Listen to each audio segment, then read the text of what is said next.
Welcome to Unpacked, real conversations for diplomatic partners who are ready to unpack more than just boxes. This is the space for the brave questions, the messy middles, and the quiet decision to stop shrinking and start showing up fully. We talk identity, purpose, transitions, and what it really takes to feel at home in a life that's always moving. Because you've always been more than just the label, and this is where we say it out loud. Hi, I'm Emma, and I'm with my co-host, Anna.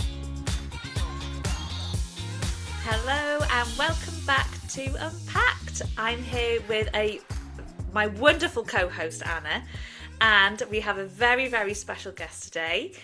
We have Elina, who is Anna's daughter. And so welcome, Elina. Welcome, Anna. Thank you for having me. Thank you, Anna. And Hi, I'm Elina. very excited to have Elina here today. So I'll give a quick, very brief summary, but I know that Elina is going to tell us all about her experiences. So Elina is 17 and you have lived around the world in many, many different places we're going to learn about today. You work super, super hard. You're doing your IB at the moment, and you have an interest in global politics and current affairs. So very, very wise young lady here. And I'm very excited to have Elina here today because we are going to unpack what it's really like to live in this international lifestyle as a teenager, but also your whole entire childhood as well, Elina. And I'm sure it will provide lots of insights for other parents, other teens maybe. But yeah, I'm sure our audience can't wait to hear. So thank you so much for joining us today, Elina. Of course. If we just get started with some nice and easy, how many countries have you lived in so far? Can you remember all of them? Yeah, I'd say I've probably lived in 5 countries so far. I've lived in China, South Africa, Germany, Lebanon, and Australia. Amazing. Yeah, And I think you're missing the Netherlands, Elina. Hmm. Yes, I wouldn't really count that one, but sure. because you don't remember. You're just a yeah. baby, the Well, first year. it's really interesting, isn't it? Because we do remember the places where we remember. So we That's kind of, right. we don't really Yeah. count. Um, so when people at school ask you where you're from, where do you usually say? I mean, I usually go along with like the easiest answer, which is like usually the reason I'm there. So I usually go that I'm Australian and that I'm like the daughter of an Australian diplomat, because that kind of straight away like explains why I'm there. And I'm just like closely linked to that like Yeah. identity. Yeah. And I guess, do you meet lots and lots of other children that are diplomats, or do you generally think that there are more like people in your school who maybe are expats or locals? Yeah, I wouldn't really say I meet that many like children of expats in general. In any of the countries I've lived, most of the time, yeah, it's like locals or it's like children of teachers, professors, that kind of thing, just like local jobs. Yeah. It's really cool, isn't it? And do you have any favourite countries that you've lived in so far? Yeah, I'd probably say my favorite country to live in was South Africa. Just because, the nature, the country, it's such a beautiful country. Although I know that like my experiences were like influenced by the fact that I was still young, I didn't necessarily know all of what was going on at the time. But it was just like it was a great place to be as a kid. And obviously also with like all the privileges of being a diplomat. We had a big house. We had, Yeah. yeah, just a great accommodation, a great school. Yeah. And I can't remember, Anna, did you live on a Mhm. compound when you were in South Africa? Or was it No, like a we had a gated beautiful community? alone standing villa with, I mean, yes, gated. I mean, not Yes. gated. I mean, there was a wall and barbed wire and all of that, but we had a pool, we had a gardener, and it was a beautiful Wow. piece of paradise. Yes. Yeah. Because I always think about where I live right now. Like like this would be like childhood heaven, especially when you're younger. I can Mm, imagine when you're as you grow up and and you become a teenager and into adulthood, everything feels like a lot smaller. You can understand the scale of things much better, right? That's But true. Yeah, yeah. when you're a child, like some of these places where people live are phenomenal, aren't they? And so much fun. Can you remember any Yeah. like any particular like? So obviously in South Africa, what were your highlights about the nature, or what did you enjoy doing the most? Highlights were probably like going on safaris, going like hiking and just like visiting different places in South Africa because we traveled a lot around even in just the country. But Yeah, yeah, those are probably the highlights. Yeah. yeah, So because we were there during COVID, right? We could not really leave the country. So we could travel at some point just within the country, which was okay, because it's such a beautiful place and yeah, so varied. There is so much to see and do there. yeah. It is. It's a phenomenal place. It's on my to-do list to go and visit hopefully very soon. I think. Um, Yeah, it does look absolutely beautiful and so much to offer as well. exactly. Um, So Elena, what do you think? How is your experience different to the experience your, I don't know, obviously most of your friends also have the same experience or experience of moving quite a bit. But so as opposed to those who haven't moved around, imagine if you grew up in a place and just went to the same school all the time. How is your life different to the life of those kids? Well, I mean, I'd say my life is different to those of other children or other kids in the way that, yeah, I just have a lot of perspectives on life, I think, just because I've moved around so much. And I'm also used to like, even just moving, packing quickly, flying to countries that like, you wouldn't really think of. Um, yeah, but I'd say that's probably just the biggest part. Also just like, yeah, not really having like long like childhood friends and that kind of thing, just because Mm, we've moved so much. yeah, and I mean, in terms of that, do you feel like you've missed out, or do you feel like you've gained more friendships? Because it's a two-sided coin, isn't yeah. it? Because sometimes when you have those childhood relationships or friendships that last a long time, I can imagine that, yeah, they're great in terms of you know those people, but at the same time, when you move all the time, you get lots of friends. Do you think that would have a preference either way, Alina? Well, I don't know. I think there's a difference between having a lot of friends and having like close friends, because Mm, I'd certainly say that I have less close friends than just overall friends. And I think that's where the biggest like challenge lies in terms of friendships. It's like you need to stay long enough to actually, be able to connect with people like on a deeper level. Mm, Um, so I guess I probably would prefer having like childhood friends just in the way that I think they would know me very well. mm, But yeah, you can still get that even though you're like a diplomat and like traveling a lot. It's yeah. just, yeah, it just takes like a different approach.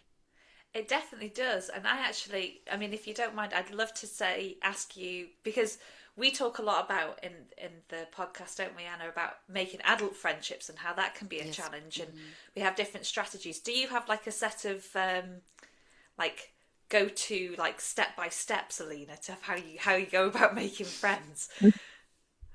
I mean, not really. I think I've definitely gotten better at it like over the years.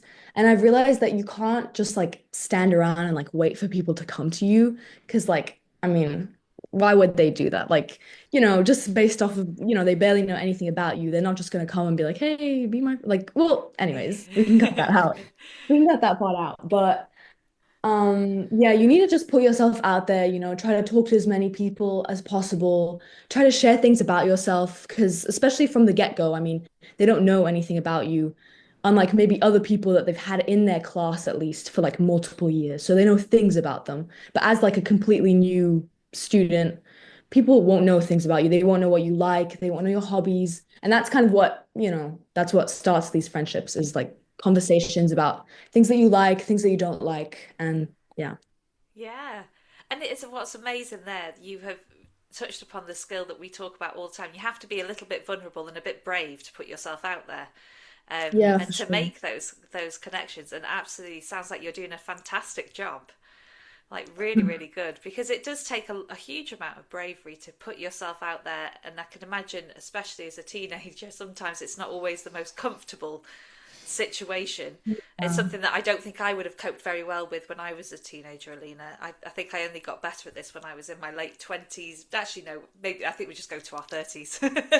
I think that's when I only started to learn that skill. So I think I think that you are an inspiration to probably a lot of adults out there, I would imagine. Yeah. Yeah. And do you keep in touch with any friends from different places that you've been, like any of your other countries, or do you find it easy or is it harder to do? Yeah, I'd say, I mean, I do keep in contact with them, but it's just like on varying levels of like closeness, I guess. Because yeah, I mean, usually it's on like big events like New Year's or birthdays and stuff. That's where I really come into contact with them.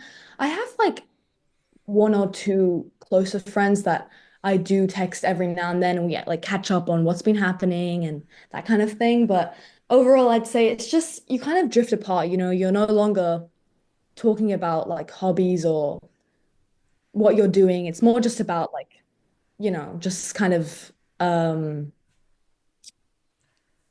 polite kind of happy birthday or that kind of thing. Like Yeah. when it comes to Mm. just, yeah, different events, I guess. Yeah, and I think that that's really normal, isn't it? I think it's a way it's really nice that you're able to keep in touch even if it is for those little like short conversations and quick catch-ups because actually what you're both doing in that situation is showing that you still remember them and you still care about them and you want to wish them well, which is a beautiful friendship really, especially like you say things can drift over time and people change. So Mm. it's really nice that you're able to do that. And I think especially during this, when the kids like Elena's age, teenagers, I think they're changing so much, right? So much is changing in their lives, their Mm. interests and, the friendships. And that's why I think obviously it's difficult to keep in touch on a regular basis. And that's why there's even those little touch-based type of, checkpoints.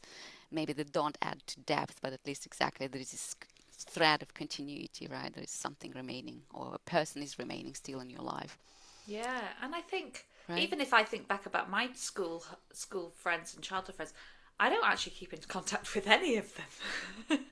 you Yeah. know, it's amazing when I think, and obviously different people have different friendship groups and things and childhood friends, but coming from an experience where I did go to the same school, lived in the same area from age 3 all the way up to 18, I don't actually speak to any of those people now. The friendships that I've made in adulthood and from university onwards have been the ones that I've Yeah. treasured the most, and they're the people who support me now. So it is amazing how friendship does evolve, doesn't it, over time? Yeah. Yeah. And go on, go on, Anna. No, yes, just wanted to ask Elena. Obviously, we have our own perspectives on things. Elena, what would you say? What do you find the hardest about moving or living abroad? I'd probably say like feeling isolated or alone, which kind of just goes towards, yeah, like feeling like an outsider, especially around like, um, other people, or yeah, mo mainly just this feeling of like isolation, because like what you're experiencing, it at least, feels like it's very like, unique and like no one will really understand what you're going through. That's what it feels like oftentimes. Also, just because I haven't really come into contact with that many expat kids. So I do feel like I'm just kind of living this separate experience from like my peers, for example. But that's also just that's at least in my experience. Yeah, Mainly just feeling isolated. yeah. And how long do you think that, on average, and obviously every place is different, Alina, right? But on average, how long do you feel like sometimes it takes you to settle into a new place? I'd Is it? say probably like a couple of months. That's Um, fantastic. Sometimes, I mean, at most, I'd probably say like 6 months, because at least at that point, I've gotten like some friends, I've kind of like familiarized myself with school and Mm, with, I guess, like extracurricular stuff and that kind of thing. yeah. And in those like first few months or those 6 months, what helps you feel less isolated or less alone during that time? Um, Or is there anything that your mum does well, or your dad does? I guess, yeah, just like spending time with my family, like fully unpacking everything, trying to make things seem like as, you know, comfortable and like, as at home as possible, I guess. Um, yeah, Yeah. I don't really have necessarily like a method for it, but No, and it can change, right? Because when you're again, like what your mum said, when you're growing up, your needs change so much, and what you mm, want and what you desire completely is different every time you move. So, like exactly like what you yeah, said before, like when you're in South Africa, you were younger and it was a brand new experience and it was really cool. Whereas Yeah. now that you're older, obviously you want different things out of the country. So it's really interesting that you feel like that. Yeah, and if I just would flip this question, Elena, what is the most rewarding part of actually moving around and living abroad? I mean, what are the beautiful moments and beautiful things about having this lifestyle? Do you have any? yeah, I'd say just being able to experience so many different things, meet so many like people, and just like, yeah, just traveling to all these different countries, and also, of course, like the privileges that come with, you know, my dad working in DFAT, usually having like a nice accommodation, being able to go to a really good school. Those are all obviously perks of the lifestyle. Yeah, but mainly just, you know, being able to experience so many different things. Yeah, Mm, it's really, yeah. really wonderful. And would you say that obviously at the moment you've had to do a very quick move to Australia, haven't you? A bit overnight, and it was obviously all very over, like all over. My goodness, I've lost my words. Um, it was all very sudden and very unexpected. Um, how how do you feel when those types of things happen? Because I know it's happened before as well, hasn't it? Yeah. I mean, obviously, I like understand that it's out of my control. So that's, I think, like a good first step is like, to realize that you can't really do much to really, I mean, it's like the reality that you have to leave. And I think yeah, I try to like, compartmentalize quickly so that I can, pack and like just get everything done more or less just to, yeah, be able to move efficiently. But yeah, I think it's like the trick is in trying to like manage like the long term, I'd say. Like at the beginning, yeah, you just kind of don't really think about the situation. You just try to, you need to pack quickly, you have to fly there, you need to settle down. But then yeah, after a while it kind of starts to sink in and that's where it kind of becomes a little more difficult to like Yeah. manage. It's the Yeah. uncertainty, isn't it? Because, like you say, Mm. you have to react very quickly in the moment. Um, but you know, your mum has shared some stories about having to move quickly and moving across across the countries, and you sound like you have super resilience and independence, and you're very adaptable and resilient. So I'm sure that all of those things are going to, you know, come into like they're amazing life skills to have when you go into the world of work and start having your own completely independent life, which is amazing and probably way like further ahead than most, if we do inverted commas normal kids, you know. So Mm. yeah, it's fantastic. And do you think that you might want to live internationally when you're older? Would you like to move around or would you like to stay in one place? I think I'd like to move around mainly just because I'm like so used to this kind of lifestyle. And I don't Yeah. know, I think I feel weird just being like rooted in one place. But I think that could change, and I think, yeah, because I remember like, especially in the past, like there have been times where I've been ready to leave a country. Like, you know, obviously I'd love my friends, but then, I'm feeling a little bit sick of the school or I'm just ready for a new start. That's like one Yeah. of the other like pros about moving around so much. You always have kind of a new start and like a new beginning in a new country. So that's also definitely one of the perks, I'd say. But yeah, I think I would like to live internationally. Yeah. Do you have any countries that are on your bucket list? I'd love to see South America or like South Asia, just because I've never been to any of those countries really. So yeah, I just love to admit sorry. I'd love to be in as many countries as possible, you know. I just want to like experience everything. Yeah. Yeah, And I would you think like it to becomes be a diplomat? Or do you have different or would you like to have different a different career option?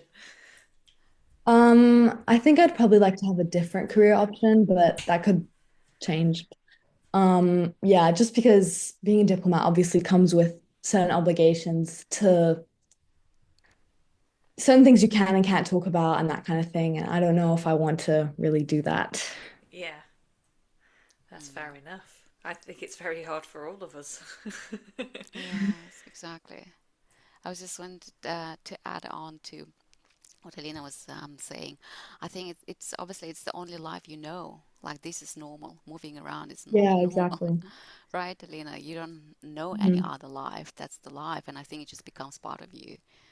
Itchy feet every 3 years. So I don't know. Yeah, Yeah, it does when and I think as well when you're used to it, you're just so like you're ready to go and explore somewhere new and really Mhm. get into like the new school or the new culture or the new way of living, and it is very exciting, isn't it, when you think about all of the Yeah. possibilities of moving around. Yeah, but with every beginning also comes a closure, right? Do you find it hard, Elena, closing a chapter? You said I know some countries you're kind of really happy or ready to leave, but there are some where really it's really sad to say goodbye and to leave the country. How do you deal with it? I mean, how do you see it? Yeah, I mean, it's definitely difficult. I don't really have an answer to like how I deal with it. I guess just like with time, you know, like they say like time heals all wounds. I guess it's just you kind of start getting used to stuff. And especially like after that like 6 month mark, you can kind of begin looking a little more to the future and yeah, thinking about like your immediate situation instead of just thinking of the past, you know, of where you used to be and like your old life. Mm-hmm. So yeah. Yeah, I think it takes about 6 months, right? It's because it's a proper grieving process, right? It's like it's a loss to a degree that you need to Yeah. exactly as Lena you said, heal, and time helps.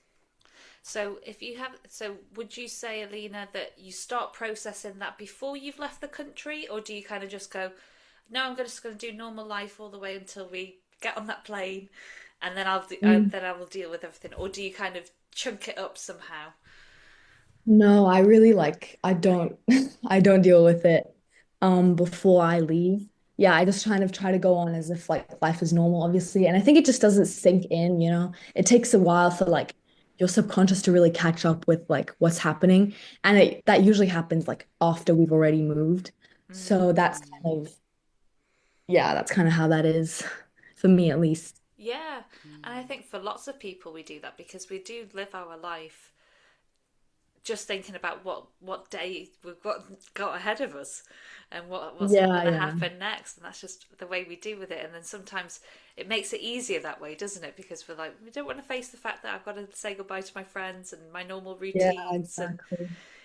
do you have like, because for when I leave, I'm like, okay, I'm going to make sure I go to my favorite restaurant 10 times mm. in like the last week or 2 weeks to make sure I've had the most out of it. Do you have like anything that you must do before you leave that country? Yeah, I guess I like to visit like nostalgic spots like where I hung out with friends or where I have like a lot of memories or just places that I remember experiencing like a lot of fun and joy at. Um, yeah, I think also I like taking photos of like my old room and stuff like that just so I have that for the future. I don't know. Just Yeah, I don't know.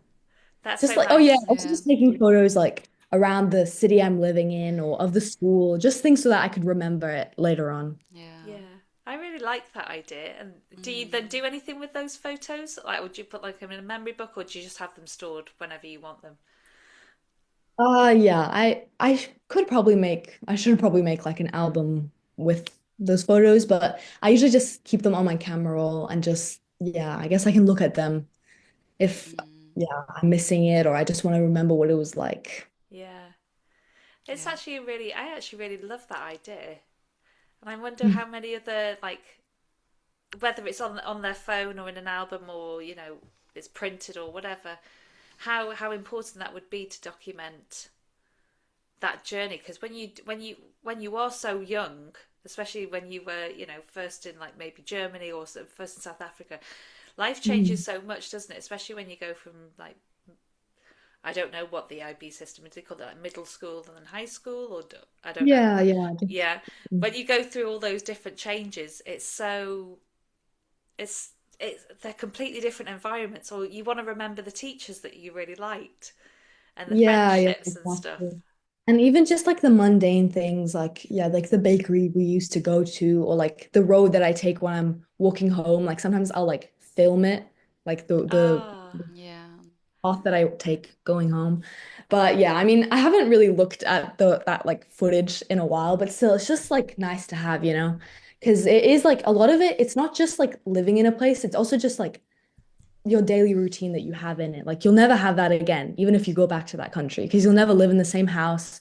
You'll never Mm. go to the same school. So it's just kind of, yeah, like documenting like the lived reality like in that moment. yeah.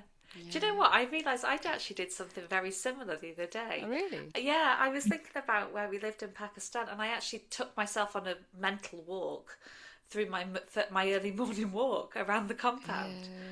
Yeah. Yeah, I did that, and it's amazing because you do have so many emotional attachments. And I took photos of like our house number and the gate to get into the garden and things like Yeah. that. Mm. And I was Yeah. looking at them, and I was like, yeah, like that to me is so homey, and you're just so warm, isn't it? And I think it is Yeah. part of that process of, I'm going to box all these memories away and all these that amazing time that I've had. So yeah, I love the fact that you do that, Alina. That's so nice. Do you do anything like that, Anna?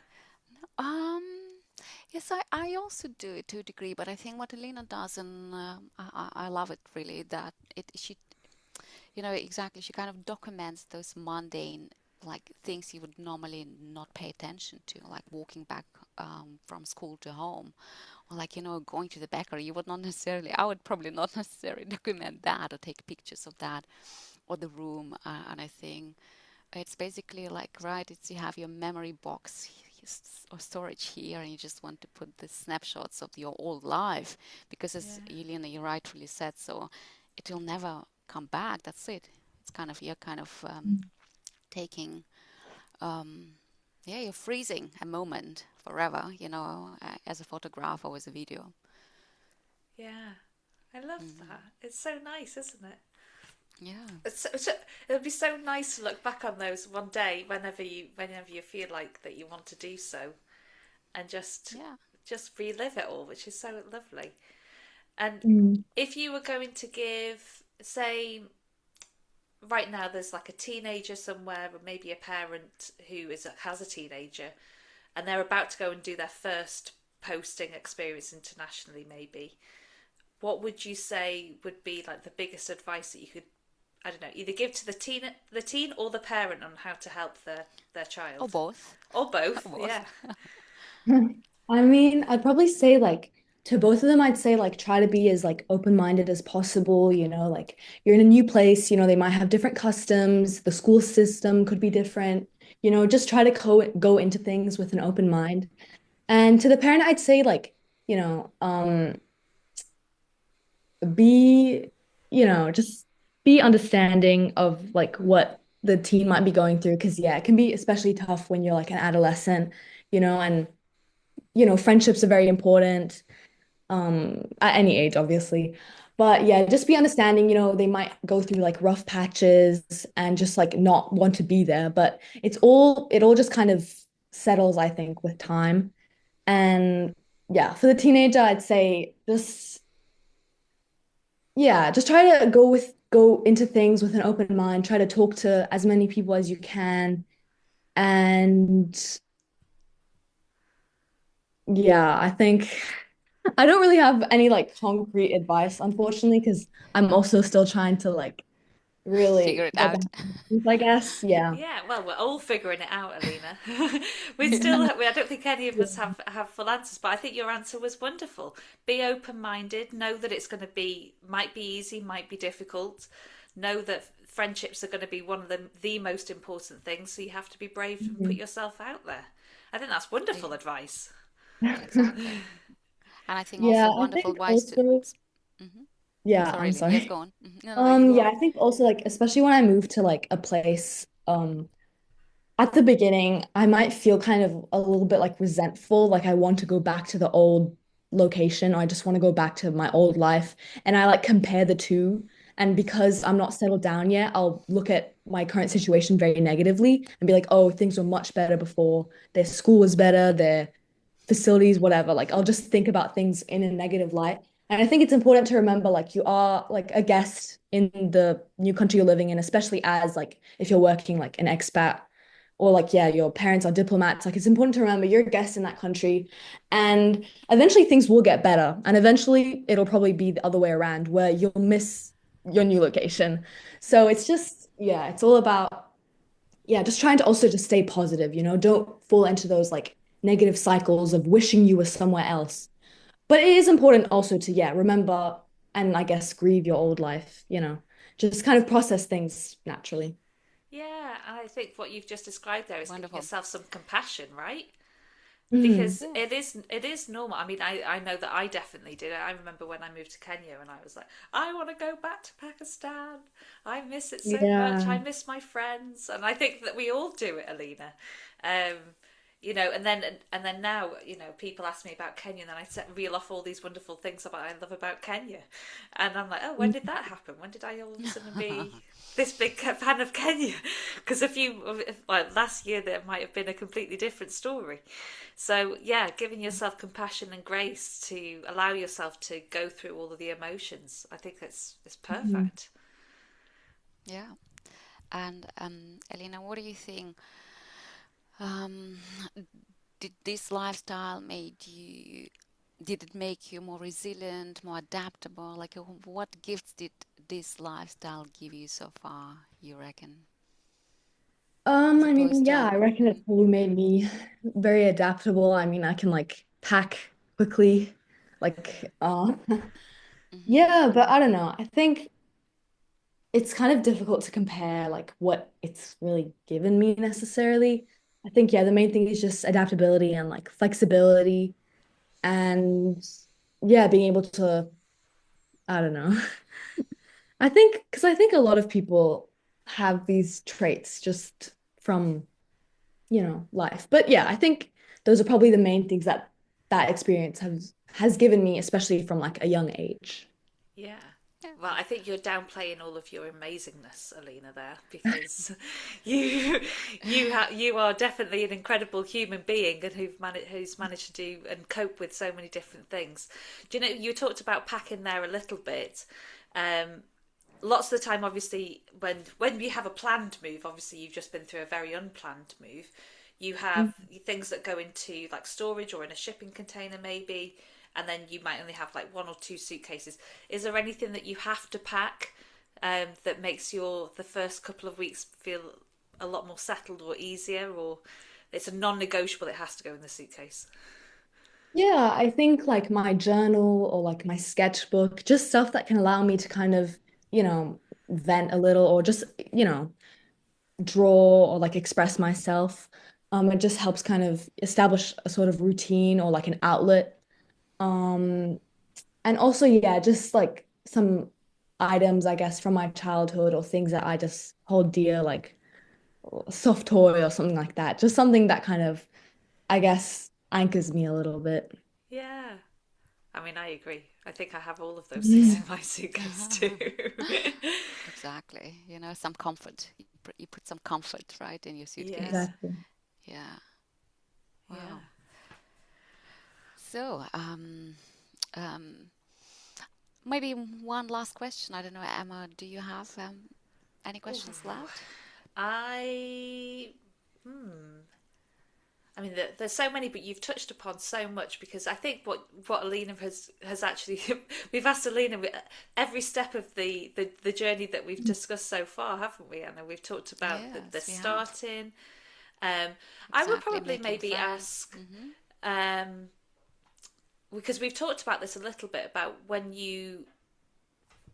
that whole obviously some things about deciding on which country is next, they were a bit out of our control, Alina, in the terms of Mm, obviously there has to be a job available for your dad, and yeah.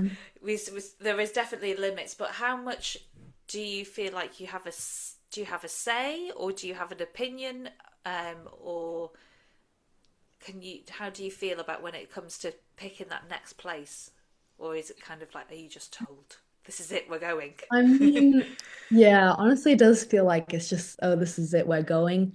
Like, my parents, like, they'll talk to me and my siblings, they'll be like, how do you feel about going to this place? And I guess we can like voice our concerns and stuff. But I don't think I ever really have any like pushback against that. Like, I don't mind going to a place that I don't know a lot about, or that I don't know, I might have some like negative stereotypes about it, but I'm like open to, that country. And yeah, I don't think I have the most say in it, but that's not really an issue for me, at least Yeah. like as far as, I've experienced this. Yeah, and which country then maybe has surprised you the most? In the sense of maybe I you think had some like probably, negative expectations or concerns or something. hmm, I think Lebanon has probably surprised me a lot. I had a lot of, yeah, stereotypes in my head, which was obviously, yeah, not good. But yeah, just I've really learned a lot about Lebanon and just the Middle East in general, Things aren't like what you see on TV, of course. Yeah. Uh, but yeah, also just because I've never really been in that part of the world, so that's been really interesting. And it's a really wonderful country. I mean, they have so much nature and culture, so yeah, it's been really great. Yeah. It is amazing, isn't it, when your whole perspective is opened up because Mm, I remember yeah. when I went to visit my husband before I moved to Pakistan, I was like, oh no, I can't go. And then I couldn't possibly go on holiday to Pakistan, and I did multiple times, and I loved it. But it is amazing how and what a wonderful experience I think that is when you have those ideas or things that you see in the media or things that you hear, and then you go and experience the place, and it's nothing like it. Yeah. It's what how phenomenal is that in terms of even as a life skill when you meet new people and you have so many stories to tell, and you just be so open minded when you meet different people from different cultures too. It's phenomenal. What a wonderful perspective to have. Anna, do you have any last questions? No, I think that okay, maybe one last because for me, I've been just listening to Lena and you, and I think open-minded. That's basically the word of this interview. Open-minded. I think that's a trick. Yeah. So, and maybe last question from my side would be, how did it change the way you see the world, Elina? Your world perspective,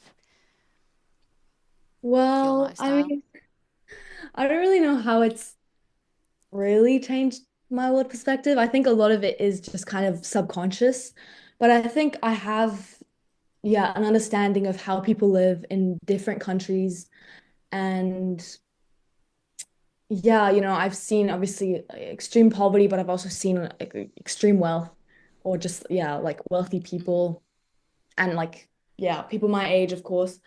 So, yeah, I think it's just given me a different understanding of the world and yeah, just yeah, I don't really know how to answer that question, but No, exactly. I mean, because I think the question was a bit tricky. I think how it shaped, and this is how it shaped, right? You just saw such a huge variety of people, from different mhm. backgrounds, culturally, ethnically, but also, so to speak, money-wise, where they're standing and how they're living their lives. So very enriching. I hope, Eileen. Yeah, yeah. Yeah. It's Yeah, amazing. And I mean, I want to then ask, is there anything else you would like to share that we haven't discussed? exactly. Um, I think one thing that like would be nice to touch on is also the way that like when you move around all the time, you feel like you don't just belong to one place. And that's also something that I've like, I've kind of realized, especially being in Australia, since I always like identify as like, yeah, I come from Australia. Like I always say that whenever I'm outside of Australia. But then when I'm here, I feel like I don't really fit necessarily into like I just don't feel as Australian as everyone else here. So that's something that I've like definitely felt while I was here and even like last year. Just overall, it makes you kind of think that like, oh, I mean you are your environment. So I guess I'm a whole bunch of environments like mushed together, basically. Yeah. That's a good one. It is a very good one. And I think that that is beautiful. So what would you like if someone asked you in Australia, where are you from? Do you just say like Sydney or Canberra and then just end it as that, or do you give them the whole story? Well, I'd probably say like, oh, I've lived in a lot of different places. I'd say I'm from Australia, but I've lived in a lot of places. I'm like currently staying in Sydney. But yeah, that's probably where I'd add a little more to it. Yeah. Because yeah. Give the nice easy answer. That sounds that's the most simple answer you could possibly give, Alina. Yeah. Which is wonderful. That Well, thank you so much, Alina, for sharing everything. It's been wonderful to hear your perspective. I hope we haven't grilled you too much. No, no, thank you. Thank you for having me. Yeah. And it's a pleasure. Oh, it's been oh, great, and I'm sure it will give so much support to lots and lots of people as well, which is really great. And I've just been also just watching your mum's face the whole time, and she just looks proud. yeah. I am, and it's it's obviously like yesterday. You remember Emma? Yeah, my yesterday, your Yeah, today. We're recording my view, my take on what it is like to raise a teenager. Around the world basically. And now my teenager is telling me, how she experienced it. So it's interesting and fascinating for me as well. So thank you, Lena, and thank you, Emma, for organizing. It's amazing. Like we're really juggling here so many time zones. Like we're 11 hours, apart, so to speak, yeah. and yet you made it possible. We made it possible. We've used our adaptability, our flexibility, Oh our my God, resilience, and our exactly. perseverance. Exactly. We are the living proof here, We are all the three of living us. proof. Absolutely. And Anna, if we wanted to find you, how can we find you? Oh, you can find me very easily on notjustaspouse.com and Instagram, the same handle, LinkedIn, my first last name. How about you, Emma? You can find me at the Zesty Life on Instagram, and my email and my website are also in the show notes too. So yeah, you can find us all there. And just a big thank you, because first of all, Alina's had to get up very early for this and to join us on the podcast, which is not Yes. easy when you've especially had to do school so late as well last night as well, Alina. So thank you so much, and we really appreciate it. And I'm sure all of our listeners and our audience will also send their big thanks to you too. Yeah. Wonderful. Well, have Okay. a wonderful day. Yes, and you Thank have a wonderful you. evening, Emma. Thank you. I'm going to go straight Bye, to sleep. everyone. Exactly. Bye, See you everyone. later. Bye. Thank you. Bye bye. Bye.